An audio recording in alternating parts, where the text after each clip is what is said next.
lungsod ng Isabela nakatanggap ng patient transport vehicle mula PCSO.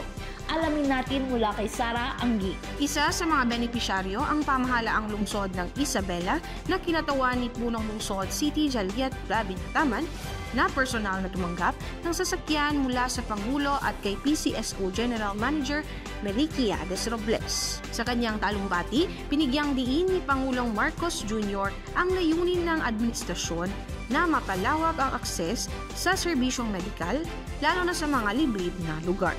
Ang aming plano ay napakasimple lang.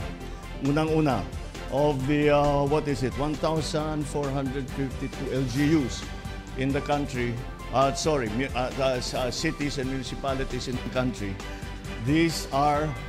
lahat ito ay magkakaroon ng at least one of these patient transport vehicles. Yung mga maliliit ang inuna namin.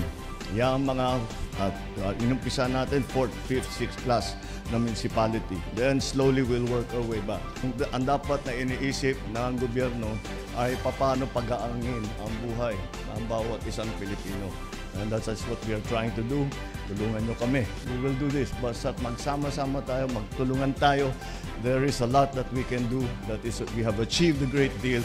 Pero patuloy pa natin and so that we can achieve some more. Nagpasalamat si Mayor Dada sa donasyon at binigyang diin ang pangangailangan ito sa lungsod ng Isabela na halos doble ang laki ng lungsod ng Quezon.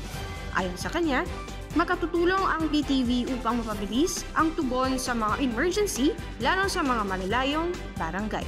Unang-una, in behalf po of the people of Isabela City, nagpapasalamat po tayo sa ating Pangulo, of course, at sa PCSO for allotting one PTV for Isabela City. Napakalaking tulong ho ito sa amin dahil medyo malaki yung area natin.